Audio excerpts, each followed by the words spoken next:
What's up, everybody? Welcome back into Lettermen Row. Welcome to a off-season report, and welcome to a spring practice report presented by Buyers Auto. Whatever you want to call this, it's the Lettermen Row crew.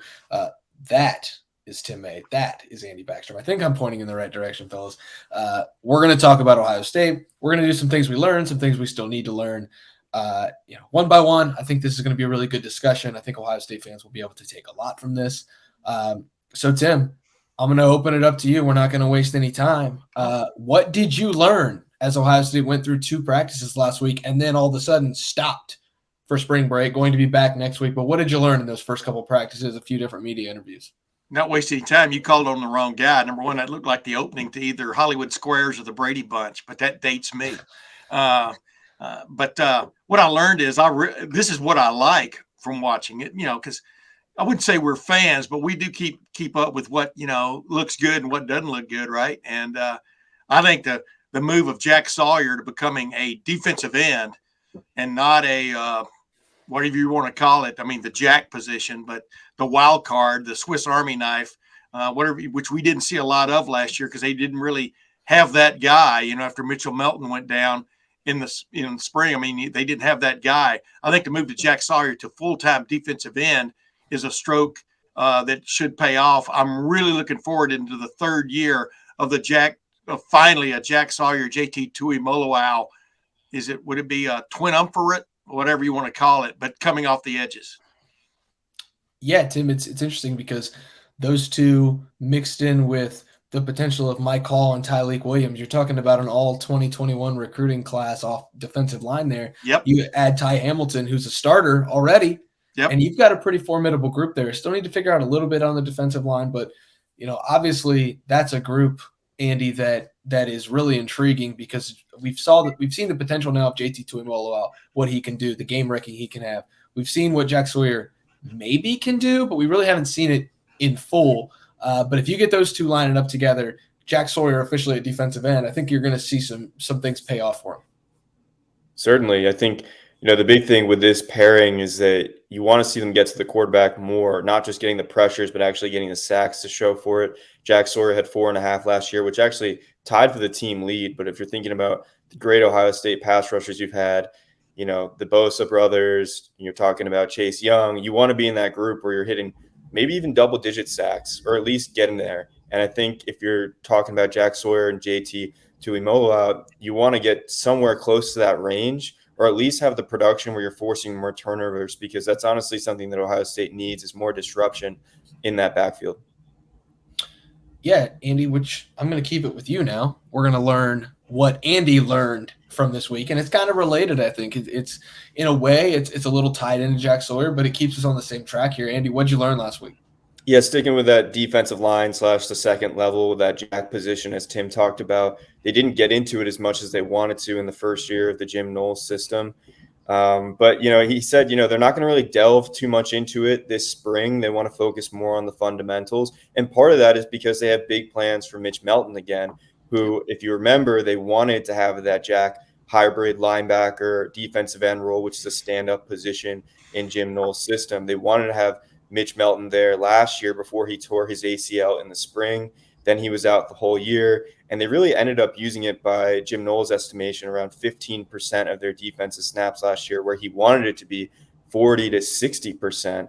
It was really something they used almost exclusively his final year at Oklahoma State, and it just wasn't nearly as productive at Ohio State. But that's not to say that it's not part of their long-term vision. He actually said it is. And it's something that they want to get great at, because he thinks that if you recruit that position well, you can get the best combo player in the country.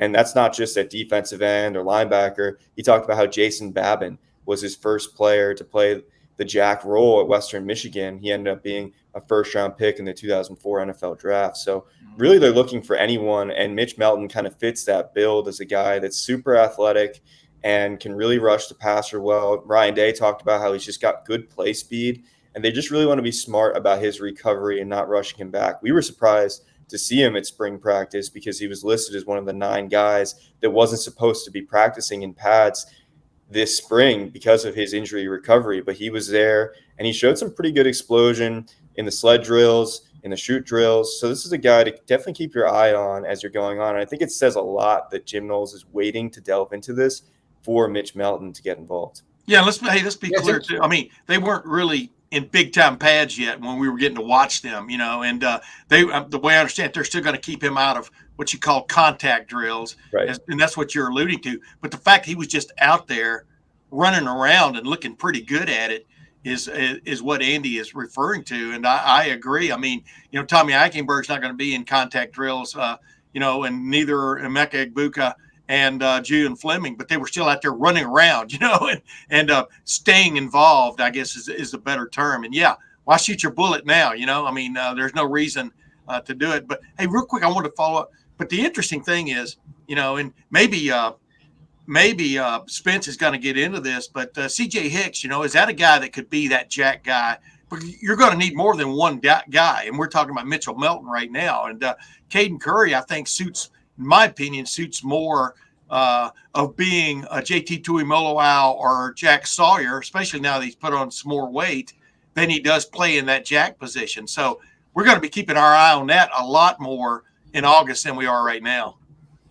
Yeah, Tim, I was actually going to throw it to you to talk about CJ Hicks, but I'm glad that you throw it to me because, in my opinion, CJ Hicks is a guy who everyone knows the potential there. He has superstar linebacker potential ahead of him. I think he can be that kind of guy. He was a 5-star guy for a reason. I think he's one of the best linebackers in the country. There's a reason he was rated alongside superstar like Harold Perkins in his recruiting class. Like he's a potential star. Here's the deal. Ohio State saw that Jack Sawyer's growth was entirely stunted last year by having him run the jack along with playing defensive end. It took away from his ability to learn the defensive end position in a Jim Knowles defense. And I don't think Ohio State wants to repeat that, even if it's with a linebacker rather than a defensive end. And so if you can get Mitchell Melton to be, you are the jack position guy, and you don't have to focus on defensive end, you don't have to focus on linebacker too, you are the jack. Well, that's going to be better for not only Jack Sawyer, who can now focus on defensive end, it's going to be better for CJ Hicks, who you don't have to take a year away from his growth as a superstar at linebacker and pull him into a jack position that is probably not even in his future. And so in a perfect world, would CJ Hicks be able to be one of the guys who could rush the passer and be a jack linebacker? Absolutely. But if that's going to hinder his ability as a junior and as a senior to be an All-American, there's no reason to rush him into that spot. And so I think that's why they're waiting, Andy, and I think it's a really good observation because why are you throwing it to Andy? I was one with my hand up. Because he's the one who made the original point to him. It's just, I think that Mitchell Melton is perfect there, and I think there's a lot of science almost in a way behind why you have him there and not CJ Hicks there. Tim, go ahead and you make your point there. Yeah. Well, only thing I would throw in is, for example, what you said about Jack Sawyer a minute ago and what I was alluding to, the more comfortable he gets at defensive end, the more uncomfortable it will help make the offense you're facing. And that's the key. Like right now, CJ Hicks to me is a different situation because number one, I think he's good enough to play, but you've got both returning starters at linebacker. You got Cody Simon sitting there at linebacker. I think is pretty damn good when he's healthy. You got to figure out a way to get a player the caliber of CJ Hicks on the field somehow, some way, contributing, feeling really good about being part of the scheme, if you follow my drift. Because, next year, who cares about 2024? It's all about 2023, in this coming, during the spring and in this coming preseason camp. So I would figure out a way to get CJ Hicks on the field doing something because I think he is like you said, Spence, I think he is an elite level, superior college football player. So now it's my turn to take over the show because I'm going to give what I learned about this team. I learned that there is a definitive plan with Justin Fry on this offensive line. You look over there and you see 3 guys working at tackle as the mainstays. You see Josh Fryer, who they've already, I wouldn't say penned in. It's not in ink. It's not in Sharpie or any sort of marker, but I think it's in very dry pencil. Is it dry erase? And I think no, it's in pencil, and I think they've lost the eraser. So that's what I'll say. I got you. Josh Fryer is the left tackle right now, and I'm pretty comfortable saying that. But then you look on the other side, and I try to read between a lot of lines when you get a good quote from Ryan Day. And when Ryan Day says that he is asked specifically about Zen Michalski, and pivots directly to, well, this is a big year for Tegra Tashabola at left tackle to be, at right tackle as a second-year guy who's moving from guard. And I also heard Tegra say to Lettermen Row, to me, in the College Football Hall of Fame down in Atlanta for the Peach Bowl, that he was modeling his game after Paris Johnson, going from guard to tackle. I think there's a plan here for Justin Fry to be working on Josh Fryer at left tackle and then hoping that Tegra develops into your right tackle. And if he doesn't, you've got Zen Michalski. You've got the transfer portal in May. But I think Justin Fry is handling this pretty well. You're trying to get that second year guy to buy in, knowing that Josh Fryer, after a good year, might be off to the NFL. Then you move Tegra over to left tackle, and he's got 2 years of starting experience as a tackle. And if it doesn't pan out, you've got Zen, you've got the transfer portal as a possibility. I learned that Justin Fry has a clear-cut plan for what the Buckeyes want to be on the offensive line and what they want to see from guys moving forward. And I think it's a credit to the staff that we had so many questions going into last week about the offensive line, and some of them are already starting to shake themselves out just 2 practices in, because they see the future of the position, not just the spring practice state of the position. Andy, that's what I learned this week.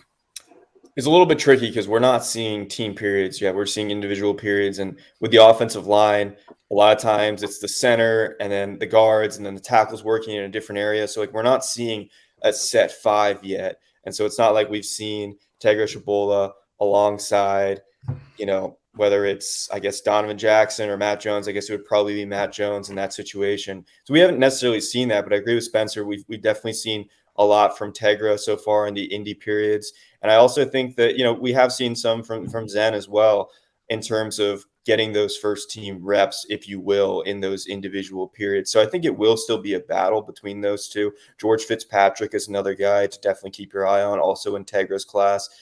He seems to have developed quite a lot physically this past offseason. And so that whole competition, though, really you got to look at it.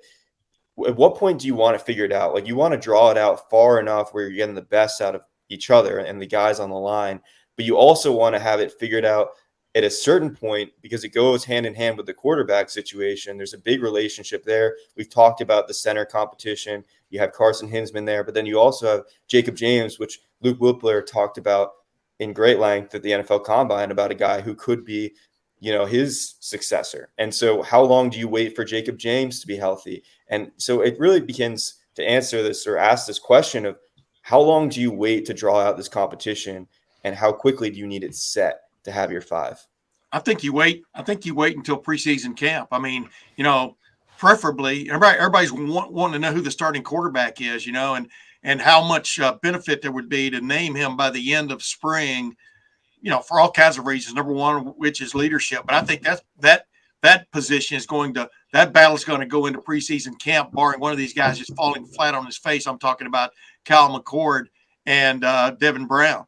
With that said, the offensive line, man, like you said, they don't have all the pieces there, in my opinion, that they're probably counting on to make that decision by the end of spring. And you're going to get a couple of guys banged up and stuff. Enik Vamahi is a guy that's not even talked about, who I think gives you that pair and a spare at the guard positions. So you can more focus on the Tegra Shabola situation out there at right tackle, possibly along with Zen Michalski. You can let those guys get the big time reps they need to kind of settle this out. But I would think this is going to go into preseason camp. That's not ideal for what you call the baseball glove that is the offensive line group. They do have to fit together. But there's plenty of time, both in terms of evaluation and in terms of the opening schedule, in my opinion, for this team to figure it out in August and maybe early September, who your top 5 are. And, Shabola is one of those guys who's really, his upside is way out in front of us, and you can't stunt that. You know what I mean? You got to let that keep developing. And I think they feel good about the talent they've got on hand. I'm not sure how comfortable they feel about the first 5 they're going to put on the field. Like when we get to watch the scrimmage possibly next Saturday, that will be of keen interest to me. That'll be of more interest to me than who really the quarterback is. Of course, I'm kidding on that to a certain extent, but the front five is going to make it or break it for this team. Yeah, I think the best way to say that right now, Tim, is they've got 10 guys that they probably feel okay with. They need to have 5 guys that they feel really good with. Yes, so, exactly. You could even throw like a Ben Chrisman in there, who I think has really developed much further along than I maybe gave him credit for. He was working at second team guard in those individual drills. So we'll see how he develops. Like you said, Andy, George Fitzpatrick. So there's some guys there that they've got their eye on that could really develop. And you're looking at Donovan Jackson and Matt Jones, obviously leading the pack here at the guard position, but it's another position where you look toward 2024 and 2025. Okay, who's going to be the starting 5 then? That's a position you have to project out, and I think they've got the pieces there to be good. Yeah, real quick, let's put another name out there. The kid who transferred in from Louisiana Monroe, Cutler. I mean, we'll see as that situation goes how he develops too. He could be that swing guy. I mean, could be a swing guy. He's got starts under him at the major college level. I mean, definitely got to keep your eye on him as the next several months go around. Yeah, Tim. So I'm going to keep it with you, and we're going to talk about the young wide receivers, what you want to learn about them, Tim. I know that maybe I just gave it away, but go ahead, Tim. What do you want to learn still as we move ahead on the off-season report presented by Byers Auto? We're going to get into what's to come. We've got Ohio State's on spring break. I think there's some guys down in Florida. I saw Julian Fleming's down in Florida. Jack Sawyer. There's some guys going home, getting some R&R. There's some guys going to the warm weather and getting out of the snowy Columbus, Ohio weather. So, Tim, what are we going to learn when these guys return from spring break and get back to work in the Woody? Yeah, my wife and daughter took off, and I've been sitting home, babysitting 3 horses, etc. And I just got back. I just went out to the barn and back where it was snow was starting to melt. But I digress. What I want to see is while the cat's away, which mice are going to play. I know old time cliche. Hey, they're all rhymed. But the bottom line is I want to see Keon Grays and Jaden Ballard take the next step, man, and prove that this, that in between the great recruiting class they're bringing in and the great recruiting classes they're reaping the benefit of, there are these guys that are big time players. Keon Grays especially is a guy I've got my eye on either through spring or into preseason camp because I think he has special qualities about him. Same thing with Jaden Ballard. I'm not sure Jaden Ballard likes doing interviews, but man, occasionally you see him flash big time potential. But Keon Grays, we saw that a year ago in the spring, him make some plays. I know I've talked about him before, but I will keep talking about him. I think, while everybody's excited about who's coming back and who's coming in the door, there are some big time guys there that are ready to possibly make that next step themselves and not to be forgotten. But Keon Grays, I think, has big time take the top off the defense type potential, especially on the flanks. And then, of course, we'll see how he manages work over the middle and things like that, which will really set him apart. And also in the blocking game. And Jaden Ballard, I looked at the other day and they were doing punt practice, which is sort of a euphemism for what they're doing because usually the punts go up into the rafters of the Woody Hayes Athletic Center indoor field, and then they toss a ball to a guy. But I saw Jaden Ballard catch one of those tosses on the run and was flying down the sidelines. We know this guy has big-time potential. We'll see if it can come out with these opportunities going to be afforded, for example, both of those guys in this spring with those other guys missing. Yeah, Andy, as Emeka Ibuka, Julian Fleming spend their time this spring in the pit, as Ohio State likes to call it. A lot of young guys get some chances, and Ryan Day didn't hide his feelings.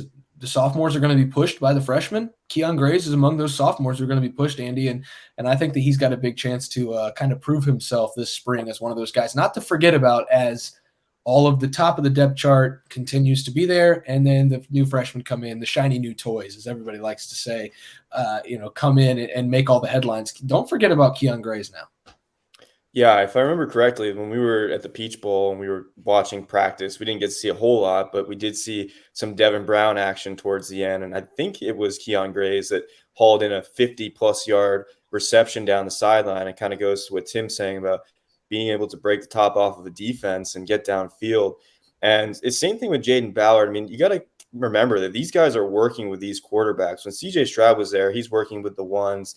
And yes, he gets some time in spring ball and training camp with some of these guys. But the quarterbacks have been working with these receivers. I mean, this is the guys that Kyle McCord and Devin Brown have been throwing to, and I think that probably shows up in spring ball. They probably have some chemistry. I know, obviously, Kyle has the history with Marvin Harrison, but in some ways, you're looking at these guys, these are the ones they've thrown to for months and months and months. So I think that might show up, and I'm curious to see how that goes for their development. I mean, we saw Kyle McCord and Jaden Ballard hook up several times in their relief periods that they've gotten on the field. So I'm really curious to see if that kind of accelerates and maybe helps them take a jump in this offense. Yeah, Andy, I'm going to keep it with you. We're going to move on to what you are hoping to learn, because Tim's was a great point. I'm really excited, Tim, to watch those receivers, especially as we get into scrimmage season, SZN, scrimmage season, as we like to say. Hey, let me interrupt. I think it's going to be. Yeah, Spence. And I'm excited to watch those guys, because you know what you'll also be watching? You'll be watching the defensive backs, the cornerbacks. Are they making, I mean, there are all kinds of reasons to keep your eye on the wide receivers this spring, because it will tell you two tales all at the same time. Absolutely. And that's one of the most fascinating parts, because those guys can do a lot more in sprint than, say, defensive tackles and offensive guards can, just 7-on-7 drills, things like that. You can get pretty good at that kind of stuff. That's a fascinating one to watch. Andy, what are you dying to learn next week when we get back into the Woody Hayes Athletic Center? We kind of touched on it already, and Tim was getting into this for CJ Hicks, but not only CJ Hicks, Sonny Styles. Where do these guys play? Like, when you have players that are quote unquote playmakers, guys that you can't miss, they need to be on the field. Where are you fitting them onto the field? I mean, they got to be some way part of this 11 in some capacity throughout the season, either in a rotational role for their typical positions, that's safety for Sonny Styles and linebacker for CJ Hicks, or it's in some other kind of hybrid role. And we've talked about CJ Hicks potentially playing the jack, but then Spencer brought up the good point of, do you want to kind of hamstring his development at linebacker? And that's something to consider here. But I do think they need to find a way for these guys to get on the field. CJ Hicks is a guy in high school. He started at linebacker, running back, kick returner, and punt returner. I mean, he's just a big-time athlete that needs to be on the field. And we talked about with Caden Curry last year. Like, I know Ryan Day said in his press conference last week, well, Caden had a great start to the year, kind of surprised us with how ready he was to get playing time. Then towards the end of the year, maybe fell off a little bit, quite honestly.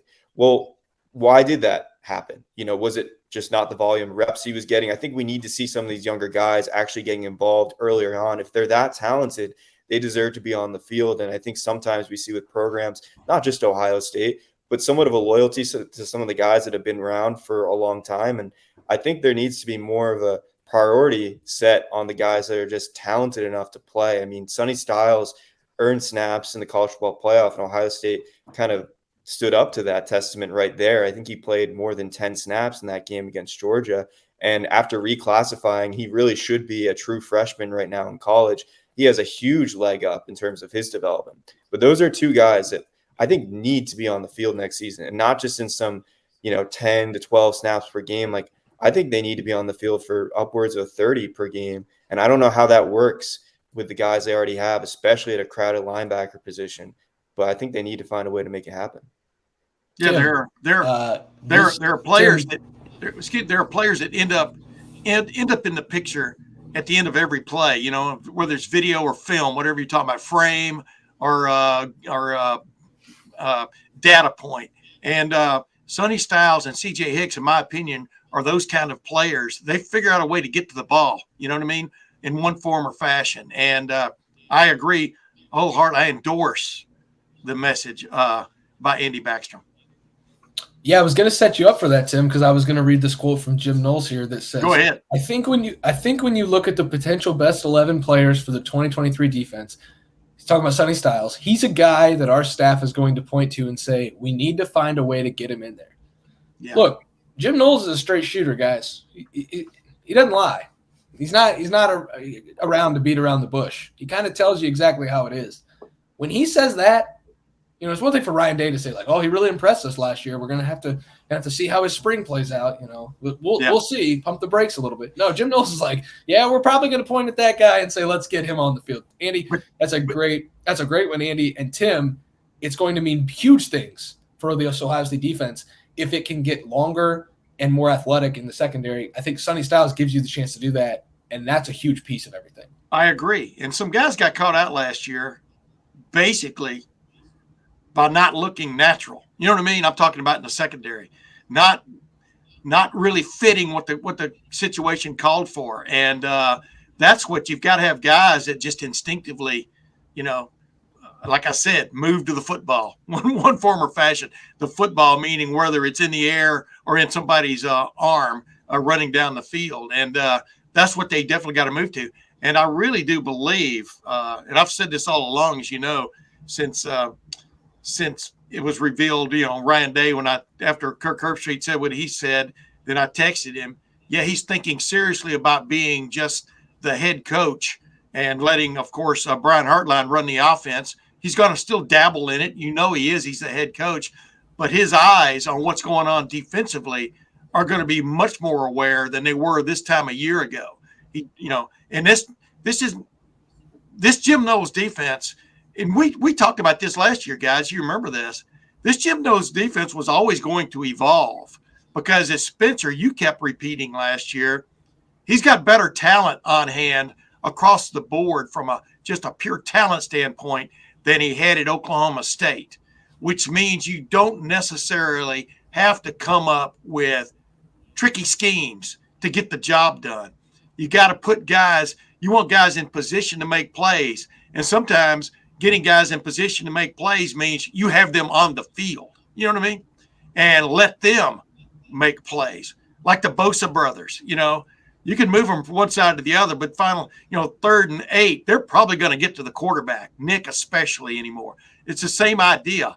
Let these guys do what they do best. And I think Ryan Day having more attention spent on the defense, it's not that he's taking over the defense, but the best players you think are going to play, are the guys that offer you that electricity that you need and at certain positions. And I think that's going to pay dividends for this team. I really do. We'll see. When we're talking in November about Ryan Day being a head coach, as I call it, a megaphone carrying head coach. I'm sure he won't have a megaphone. A tower climbing head coach. I'm sure he won't climb the tower, but he'll be out there roaming the field. I think this is where it's going to pay dividends, because sometimes when you got a guy as talented as Jim Knowles, and Jim Knowles has said, hey, this year it's kind of like I'm paraphrasing here. It's kind of like last year was all about installation. This year's about take no prisoners, meaning, hey, if a guy isn't getting the job done, we move on to something else. Last year was more about the rudiments of the scheme. This year is going to be more about getting after people in whatever form or fashion that dictates. And having Ryan Day out there to help him in that regard, meaning suggestions, not mandates, but suggestions, I think will pay huge dividends for this team. Tim, I've been driving I'm going to use a paraphrase like you do, an analogy like you do, Tim, because I've learned so much from you. Yeah. I've homeschool, ladies and gentlemen. I've been driving a 2013 Chevy Cruze for a long time. And if I were to get into an Indy car right now, as you like to always talk about, I think it'd take me a while to adjust to it and know that I probably don't have to hit the gas as hard. I don't have to do a lot of things that I do in my Chevy Cruze. Wait a minute, let me interrupt you. Your analogy is a little bit off. Oklahoma State was good, but it was more like an Indy Lights car compared to an Indy car. Go ahead now. No, I'm gonna keep mine out. This is my analogy. All right. Yeah, it sounds better. So, Jim Knowles had to do a lot of things to get that Oklahoma State defense up to speed. Yep. But when you're running with an IndyCar engine, you don't have to do as many things to get the same results as you do in the smaller car. So, like at Oklahoma State, he had to do all those things. Yep. He had to worry about which 3-star guy or which 4-star guy fits in the system the best. Yep. Now he can say, hey, Sonny Styles, you're one of the 11 best guys. Go play football. And it does get a little easier, I have to imagine, as and I'm not going to hold us up on this because we're running kind of long on the show. But yeah, but Spence, I want to ask you this. Spence, let me interrupt. I mean, I know I get in trouble for interrupting, but the bottom line is, do you think he leaned a little bit too heavily on the talent, meaning some of the things the secondary, the secondary, I don't think played up to the level that we're talking about, last year from a talent standpoint. I mean, I think he got bit a little bit by leaning a little bit too much sometimes on the 4- and 5-star athlete. What do you think about that? Well, I'm going to throw it to Andy, but I'm going to say plain and simple, Tim. I think he leaned too much on who fit where. He's trying to figure out, okay, you fit this adjuster role, you fit this nickel role. And instead of getting the 11 best on the field, hey, you fit this defensive tackle role for this exact formation. No, Teron Vincent and Ty Hamilton were your two best defensive tackles. They should be on the field. JT Tuimoloau, I don't care if he's, how many snaps he's played. He needs to be out there ahead of Javonte Jean-Baptiste. And that's nothing against those other guys. I think you're going to see it more with Sonny Styles where, hey, this guy is better, plain and simple, than Tanner McAllister was last year. He's probably going to get better results, Andy. And I think that's going to help this defense way more than trying to think about who fits where exactly. Yeah.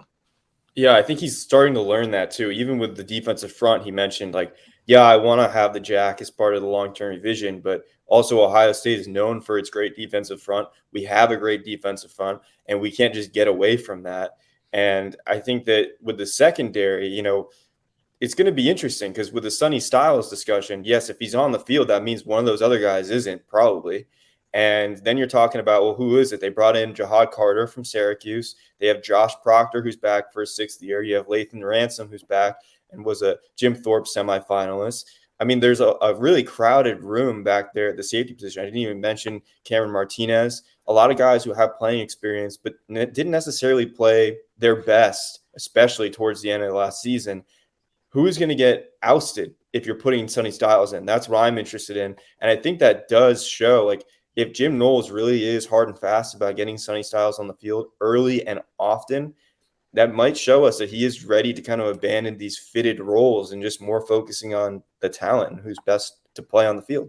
Yeah, and we saw, like I brought up a while ago, we saw some failures in the secondary, but some of that was because of guys not getting to the quarterback. Like we talked, it is a symbiotic relationship out there between all three levels.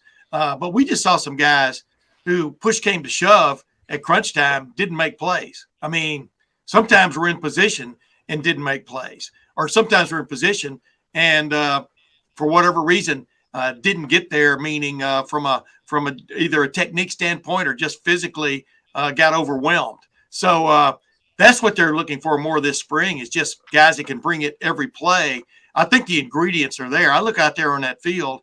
I like Sonny Styles. I like Jahad Carter a lot. I mean, and I like at least four of those cornerbacks. I think Igbenoson's presence, the transfer from Ole Miss, Davison Igbenosun, I think he's going to really juice that situation up. You like a healthy Jordan Hancock at corner, and of course Denzel Burke. You talk about a sophomore jinx. He had it every way, every form you can get it, from physically to maybe losing his confidence, etc. I think the ingredients are there, but I think there's something to be said for putting your best five out there, like Spencer was talking about at crunch time. And hey, man, and go at it, right? And this is yours to win or lose.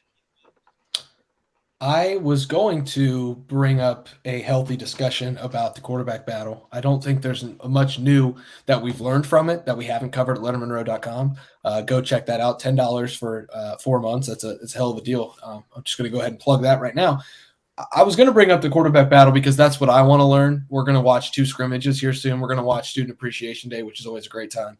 And we're going to get to watch at least partial footage with our own eyes of the 25th, the scrimmage taking place the Saturday before. So, and then obviously the spring game. I'm not going to really chalk a lot up to the spring game because there's always those examples where, this guy had a better day. Joe Burrow had a better day than Dwayne Haskins in the spring game. Meant nothing. So, I would be more anxious to watch those 2 scrimmages with these 2 quarterbacks. I want to see who's going to start to emerge. I think that you didn't see enough from those guys, in the last couple days. We didn't see enough to make any big decisions. But also, you see the zip come out. You see that they're good players. That's where my focus is who's going to win this quarterback battle, who's going to take over this offense, and who's going to immediately insert themselves, I keep saying it, as a Heisman Trophy candidate, because the winner is a Heisman Trophy candidate. The loser faces questions about his future. That's the way it works. So obviously we've got our eyes on that. Fellas, you can either one of you, I guess we'll start with Tim. Just quickly, we're going to watch this quarterback battle unfold. Where do you think things stand right now, Tim? I think it stands the way it went into it. That Cal McCord's number 1, Devin Brown's number 2, just based on pecking order.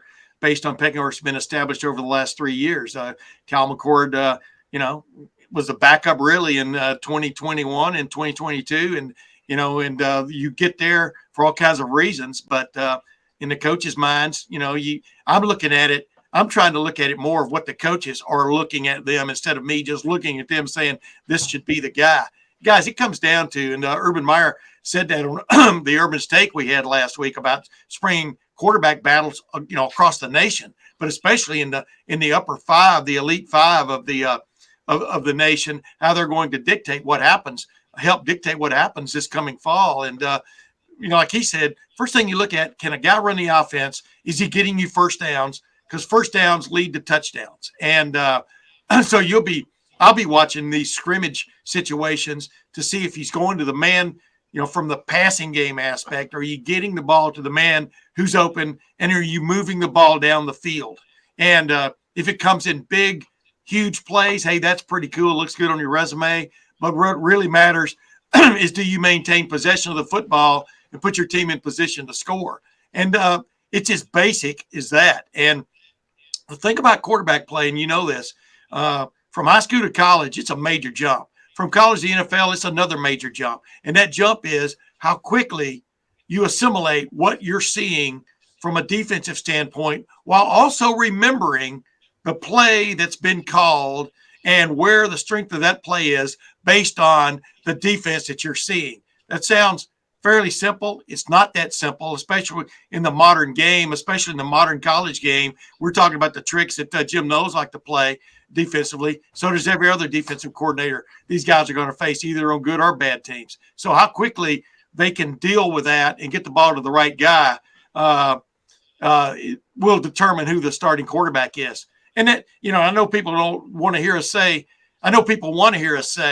well, this guy's the guy. Well, you don't know that, you got to let these guys play and see who makes those decisions just a little bit quicker than the other guy.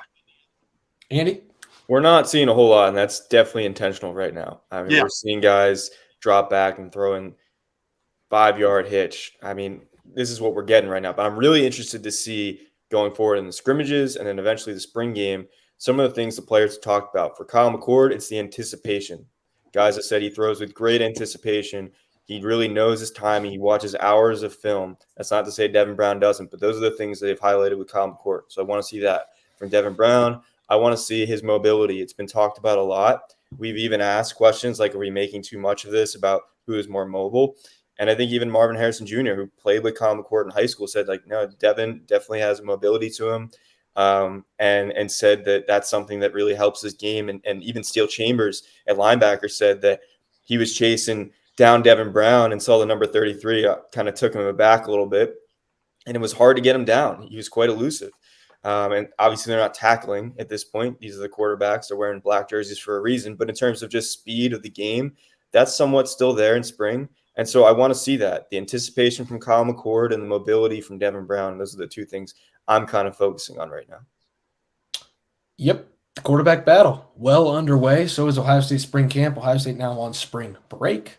Lettermen Row does not take a spring break. We're covering Ohio State football all year long. $10 for 4 months. Come get that deal while it lasts. It ends Tuesday night at midnight. So get it before it's gone, because you won't get a deal that great from us, from Andy Backstrom, from the 40-year vet, Tim May, the official 40-year vet. Happy 40th if you're covering the team, Tim. Make sure to like and subscribe this video.